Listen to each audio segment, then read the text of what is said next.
Salut à tous, c'est Baptiste, bienvenue dans cette nouvelle vidéo. Aujourd'hui, je suis en compagnie de Jean-Luc Monteagudo d'ID Marketing. Salut à toi. Ah, salut. Et on a fait un truc un petit peu interactif qui sort de l'ordinaire, que personne n'a encore fait. Jean-Luc est un entrepreneur à succès, on peut le dire. Tu génères combien par mois à l'heure actuelle? Quelques euros. Quelques euros. Non, allez, moi je vais le dire, plus de 50 000 euros par mois de bénéfices nets, ce qui est quand même assez incroyable. Et tu n'as jamais investi dans l'immobilier. Donc tu vas nous parler de tes peurs, tu vas nous parler de tes objections et de ce pourquoi tu n'es pas encore passé à l'action dans ce domaine. Et puis moi je vais y répondre de la manière la plus honnête possible.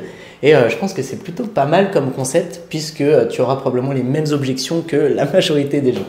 Donc on t'écoute. Merci. Bon, coucou. Salut à tous. Effectivement, bon, alors il y a Bat qui m'a dit, écoute Jean-Luc, pourquoi t'as pas encore investi dans l'immobilier? Il fait, c'est débile. Surtout avec ce que tu gagnes, c'est débile. Je lui ai dit, tu vas descendre d'un ton.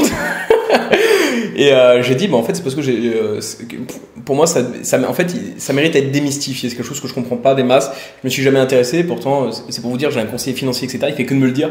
Mais j'ai cette peur. Donc, pour vous aussi qui avez peur, je vous comprends. Je suis pareil, ok? Du coup, Bat, il m'a demandé, écoute, tu me dis toutes tes craintes, etc. Et moi, j'y réponds en face caméra, de façon impromptue. Je fais, ok, très bien. Du coup, j'ai pris l'ordinateur. J'ai noté, je sais pas si vous voyez ici, tout plein de petites questions, tous mes freins. On va voir s'il s'en sort. Voilà. J'ai peur. Non, voilà, c'est vraiment totalement objectif. D'un point de vue, moi, entrepreneur, je gagne assez bien quand même. Quels sont mes freins? Et donc, on va voir s'ils sont aussi liés aux vôtres. Et en tout cas, on va voir les réponses à tout ça. Tu regardes pas, merci. Alors, écoute, moi qui suis sur Internet majoritairement, l'achat d'un immeuble, pour moi, c'est s'engager sur, on va dire, 20, 25, 30 ans. Ok? Enfin, d'un immeuble, d'une maison, peu importe. Moi, m'engager, c'est un truc qui me fait peur. En tout cas pour le business. Comme tu sais, sur mes infoproduits, etc., tu sais, j'ai pas un contrat avec une banque où je dois m'engager ne serait-ce que 3, 4 ans, etc., pour faire une publicité. Donc l'engagement, ça me fait peur. Donc, qu'est-ce à dire sur ça? Alors il y a le fait de s'engager et de prévoir son avenir. C'est un petit peu comme avec les femmes. Au final, on s'engage et ça se passe. Salopio. Excuse-moi. Vas-y.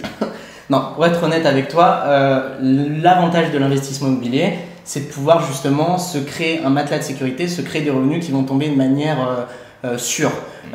Avec tes infoproduits, qui te dit que tu vendras toujours cette formation dans 20 ans? À personne. Avec l'immobilier, si tu mets en place tout ce qu'il faut mettre en place, que tu automatises le processus, tu sais combien tu vas toucher de loyer et ça ne pourra aller qu'à la hausse puisque les loyers se valorisent d'année en année en quelque sorte et c'est le fait de prévoir son avenir et le jour où tu seras réellement en retraite, le jour où tu auras 60, 70 ans, tu seras fatigué, tu n'auras plus envie de vendre de l'infoproduit mais par contre tu auras ton immobilier qui tombera et qui travaillera de manière automatique pour toi et c'est ça le gros avantage, prévoir son avenir.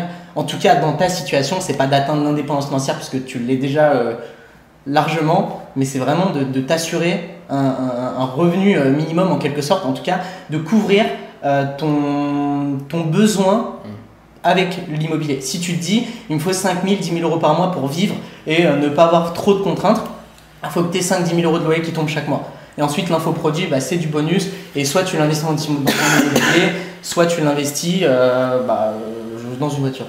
Tu te fais plaisir, fais ce que tu veux. C'est intéressant, parce que tu as dit des trucs style automatisé, etc. Ça va rejoindre plusieurs questions après, justement. Donc ok, très bien. Bon, ça va pour celle-là. À peu près, je comprends, c'est s'assurer un bagage, etc. pour l'avenir, ça va s'autofinancer.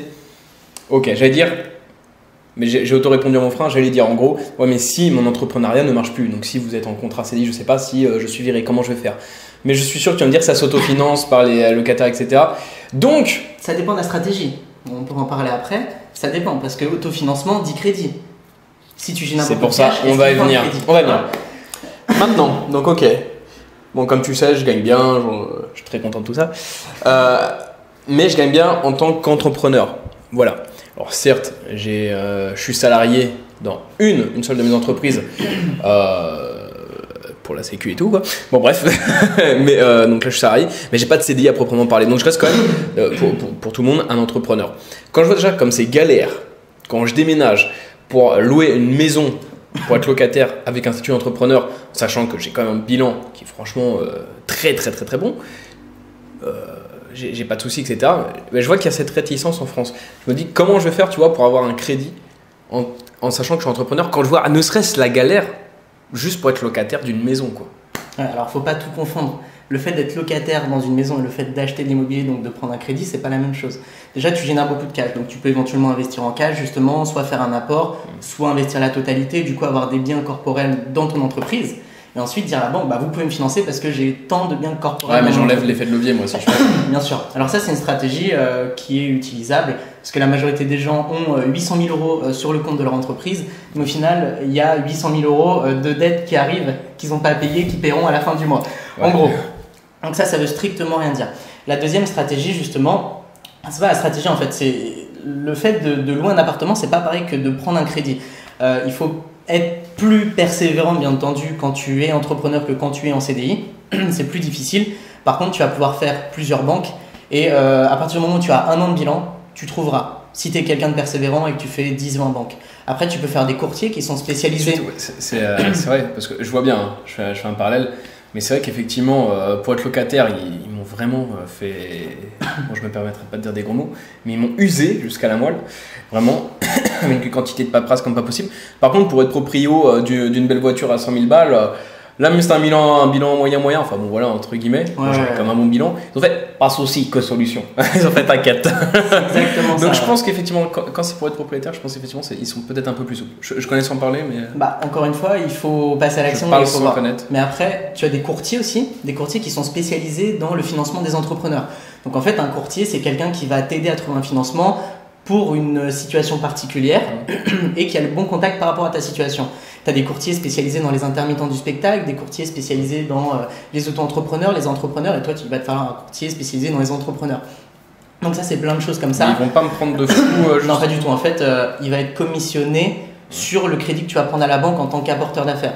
Donc tu as des courtiers qui prennent un fixe en quelque sorte de 1000, 2000 euros, ce qui est rien au final lissé sur 20-25 ans dans ton crédit. Ouais. Et en plus, ils vont avoir une commission en tant qu'apporteur d'affaires auprès de la banque qui ne va pas être impactée sur toi, ton financement.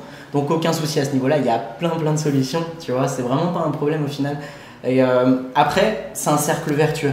Plus tu vas emprunter, comme tu achèteras en dessous du prix du marché parce que tu auras les bonnes stratégies. Grâce à Baptiste. J'ai dit ça, je dis rien. Et que tu auras du coup un cash flow, donc un excédent une fois paiement du crédit des charges assez élevé. Ouais. À partir d'un certain moment, la banque elle va se dire, il sait investir. En plus, bah, tu as ton crédit qui s'amortit. Donc admettons, il est sur 20 ans, bah, tu as payé 1 an de crédit et en plus tu touchais tant de cash flow. Bah, c'est comme si tu as de la trésorerie. En plus, tu as payé 1 an de crédit, par exemple, d'un bien à 100 000 euros, tu vois.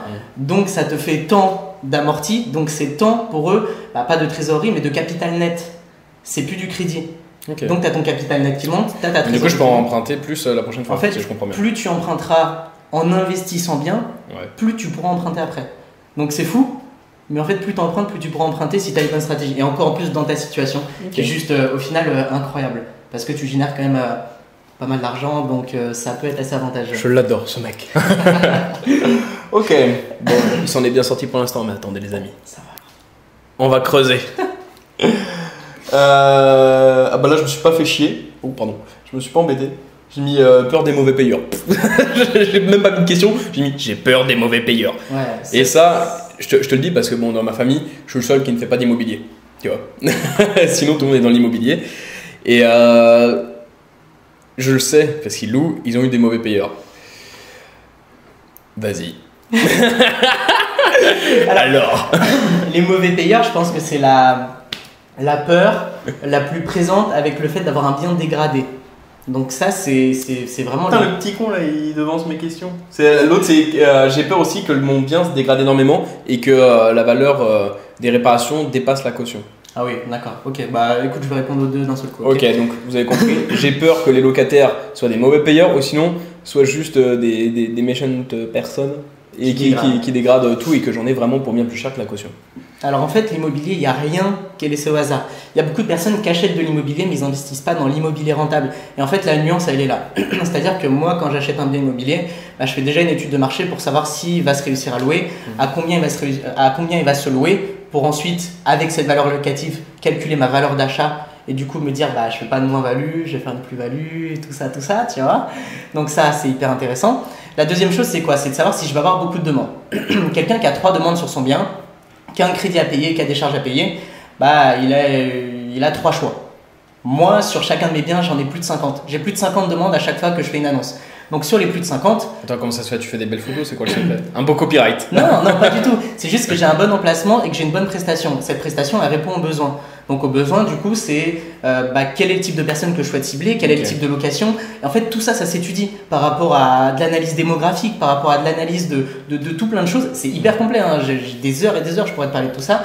Mais il faut analyser tout ça. Et en fait, si j'ai plus de 50 demandes et que j'ai 1, 2, 3 places, par exemple dans mes colocs, je peux du coup être ultra sélectif déjà, éliminer 99% du risque et prendre le mec qui est en 2e année de médecine, qui a 2 parents avocats, qui a la maison qui est payée, qui est machin et tout ça. Et au final, je prends quasi aucun risque. Donc il y a de ça. Ensuite, j'ai d'autres garanties. Donc oui, moi je fais de la colocation parce que pour moi c'est le moins risqué. Je divise le risque déjà sur plusieurs colocations. Sur ces colocations, j'ai plusieurs têtes. Donc ces têtes, elles ont des très bonnes situations. J'ai la caution du coup. J'ai les garants qui sont les parents qui ont des bonnes situations. Ils touchent très souvent la CAF. Oh, ce que j'allais dire, j'allais dire. Laisse-moi deviner, il y a la CAF. Ça va être un bon plan. Alors, la CAF, c'est un très bon plan parce qu'en fait, sur un loyer de colocation, qui est pour ma part de 380 €, toutes charges comprises et tout ça, ils payent 380, ils payent rien de plus. Par la taxe d'habitation, mais bon, ça c'est leur problème. Je veux dire, voilà, je ne vais pas payer la taxe d'habitation. Et du coup, 380 €, très souvent, c'est couvert au moins à 50% par la CAF. Et en fait, il faut bien faire attention. Il faut bien demander à que la CAF elle soit reversée directement sur ton compte d'investissement immobilier. En fait, tu crées un compte où tu reçois tous les loyers, un compte à part. Et en fait, il faut bien demander à que ce soit directement reversé, que ça passe pas par l'intermédiaire des parents ou du coup du mec qui vit dans tes appartes. Et ensuite, que ce soit reversé directement sur ton compte. Comme ça, ça t'assure déjà une grosse partie du loyer. Et après, j'ai même un autre truc sur mes colocations, donc ça s'appelle un bail solidaire. Donc le bail solidaire, c'est quoi? C'est tout simplement le fait que s'il y en a un qui paye pas, les autres payent pour lui. Donc en gros... Ça marche ça pour l'information. Ouais, c'est ça. Donc en gros, c'est une pression sociale. J'espère qu'ils ne me regardent pas sur cette vidéo, les gens qui habitent dans nos apparts. Mais en gros, voilà, très clairement, s'il y en a un qui ne paye pas, il y a les 2 autres, parce qu'ils sont 3, des fois ils sont 4 par colocation. Les 2 ou 3 autres devront payer la part de son loyer. Ça freine pas ça justement là? Alors pas du tout en fait, parce que j'ai une super prestation et qu'en fait, ils ont tous des bonnes situations. Donc il y a de ça déjà. Et ça me perturbe. Et en fait, c'est juste une pression sociale, le fait de me dire justement que si ils payent pas, ils paieront, mais au final je le ferai pas, je le mettrai pas en place, tu vois, parce que je suis pas un bâtard. Mais ça, comment dire, ça les appuie. En fait, moi j'ai le meilleur ratio qualité-prix, tu vois, sur le marché, c'est ce que je fais à chaque fois.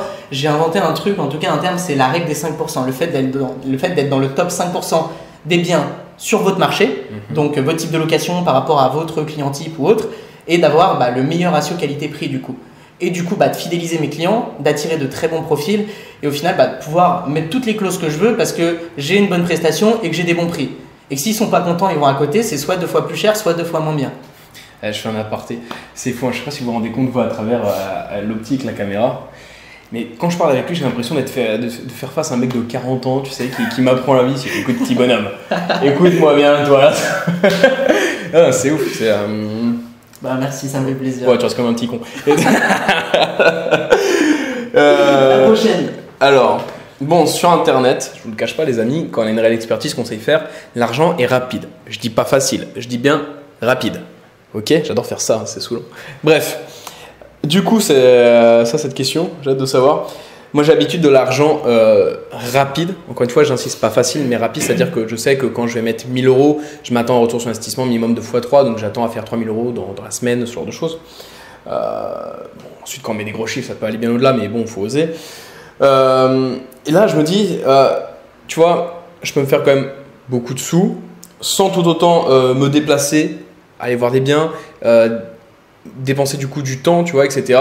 Sans faire tous ces efforts, en fait, à travers Internet ou c'est virtuel, j'arrive à faire des chiffres très honorables que l'immobilier, de prime abord, ne pourront pas m'apporter en termes de rente initiale. Je sais qu'en termes de capital, c'est extrêmement conséquent. Voilà. Mais qu'est-ce que ça a à dire à ça, au feignant, bien ancré en moi, tu vois mon corps là, tu vas dans mon petit cœur, parle à mon cœur, le petit feignant là qui est en moi, qui dit c'est saoulant, j'ai pas envie de me déplacer, j'ai pas envie de faire tout ça, surtout que j'ai internet en fait. En fait, enfin, c'est pas que tu confonds, mais ouais, un petit peu quand même, deux choses. Il y a la vision très long-termiste, et quand je dis long-termiste, c'est 10, 20, 30 ans, et tu as la vision court-termiste, moyen-termiste, où en fait, bah ouais, tu vas faire plusieurs dizaines, si ce n'est centaines de milliers d'euros, mais au final, tout ça, c'est pas forcément éphémère, mais c'est pas non plus, voilà, sur 20, 30 ans, ta formation, elle se vendra plus. Et en fait, le gros avantage de l'immobilier, c'est quoi? C'est que tu vas te créer des revenus récurrents qui vont du coup rester là dans le temps, sur l'horizon de plusieurs dizaines, si ce n'est centaines d'années plutôt, pour tes enfants, tes petits-enfants et tout ça. Et aussi et surtout, tu vas faire de l'argent sans argent. Ça, c'est le gros avantage. Quand tu mets 1000 euros dans tes pubs, tu as un retour sur investissement. Mais tu as mis 1000 euros dans l'immobilier, tu commences avec 0 euros et tu vas autofinancer un bien qui vaut 100 000, 200 000, 300, 400, 500 000 si ce n'est plus, avec une seule opération. Donc tu vas faire une seule fois la démarche de faire une étude de marché. Donc tout ça, c'est depuis chez toi avec ton ordinateur. Le fait de te déplacer du coup, en une journée de visite, tu trouveras un bien rentable si tu as les bonnes méthodes. Obtenir un financement en une journée, c'est claqué aussi. Et ensuite, trouver les locataires, tu peux le faire depuis chez toi en automatisant, il y a plein de méthodes. Et ensuite, bah, du coup, de reproduire le processus. Donc un bien à 500 000, ça va peut-être te prendre 3-4 jours à tout gérer en quelque sorte s'il n'y a pas de travaux. Et après les travaux, tu peux même automatiser la gestion, tout plein de choses. Et en fait, tu vas te retrouver à terme propriétaire d'un bien à 500 000. Alors oui, je ne veux pas vous vendre du rêve parce qu'il va quand même falloir s'occuper en quelque sorte du suivi de cet appartement, mais on peut tout déléguer. Donc tu toucheras moins d'argent, mais tu pourras déléguer la gestion de tes locataires, la gestion de tes paiements, la gestion de tes assurances, la gestion de tout, de A à Z.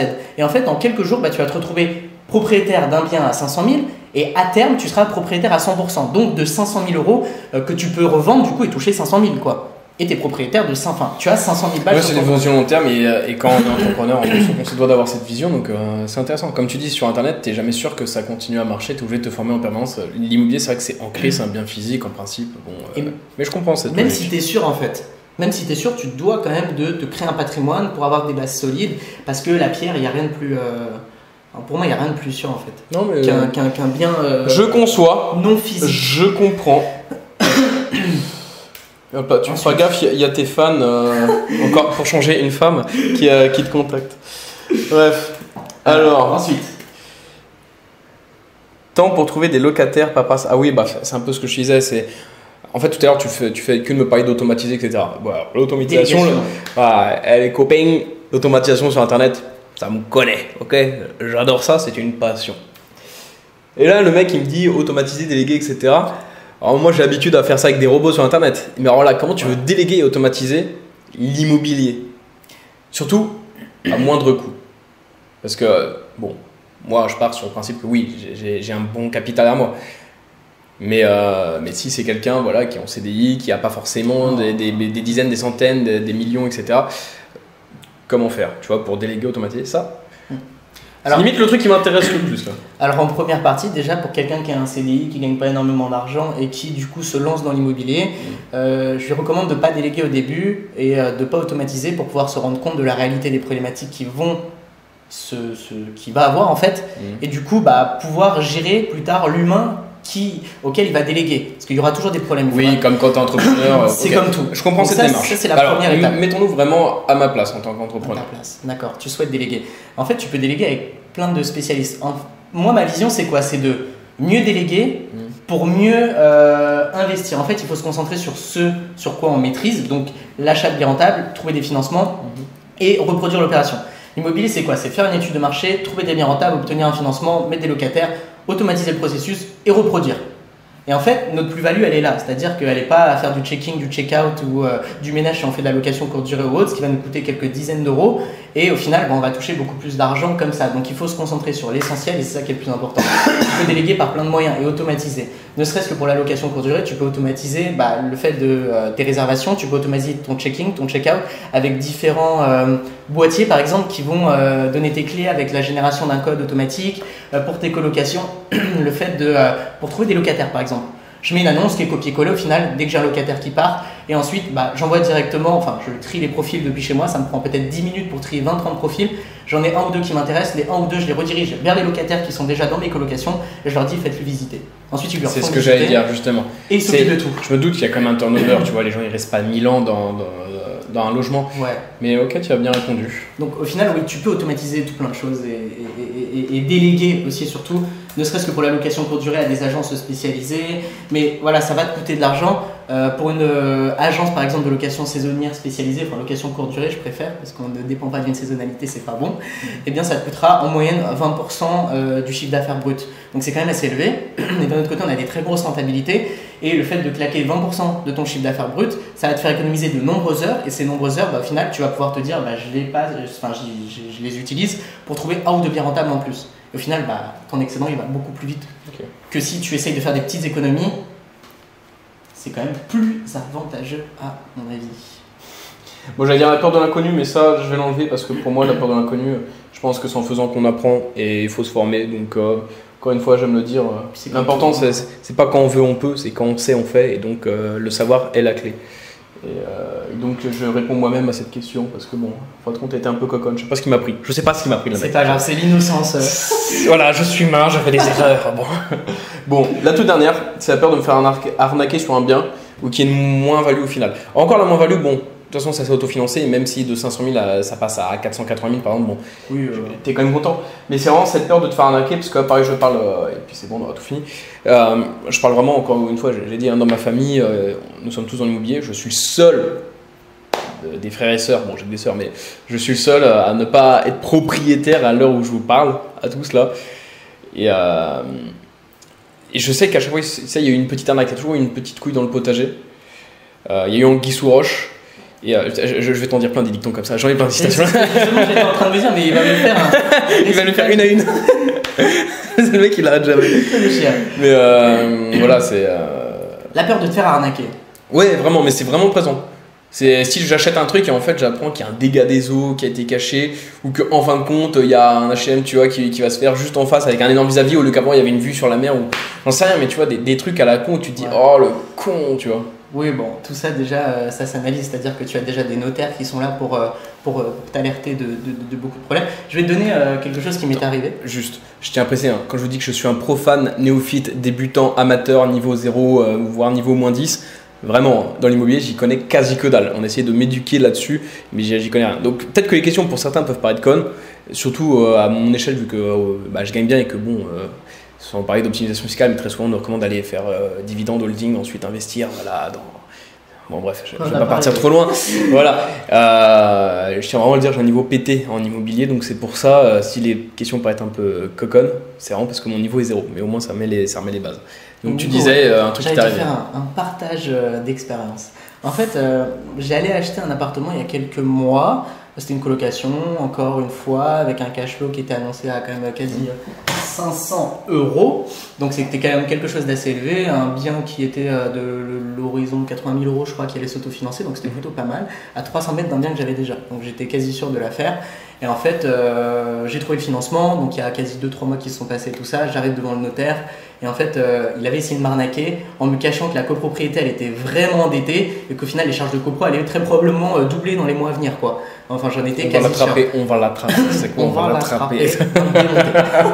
Et du coup, j'ai renoncé à l'affaire. Et en fait, je me suis dit, je préfère passer à côté d'une affaire qui était bien et qui au final devient moyenne, pour ensuite faire une très bonne affaire. Comment tu as su ça? Le notaire, c'est son travail. Le notaire doit justement vérifier s'il n'y a pas d'arnaque. C'est son travail. C'est pour ça que je vous recommande de travailler avec votre notaire à vous. Quelqu'un en qui vous avez confiance. Donc déjà, il y a le notaire. Après, tu mets des clauses suspensives quand tu fais une offre. Tu fais une offre, tu dis, mon offre, elle passe uniquement s'il y a ça, ça, ça, s'il n'y a pas d'arnaque là-dessus, s'il y a ça, s'il y a ça. Donc tu prends tes précautions juridiquement à fond. Après, c'est à toi aussi de pousser l'enquête, tu vois. Clairement, si tu vois un terrain vague en face de ton bien avec un truc à vendre, tu sais très bien qu'il y a un promoteur qui va passer par là et qui va construire un bâtiment dans les années à venir. Donc faut faire attention à tout ça. Je suis pas à quoi. Donc faut faire attention à tout ça aussi pour la moins-value.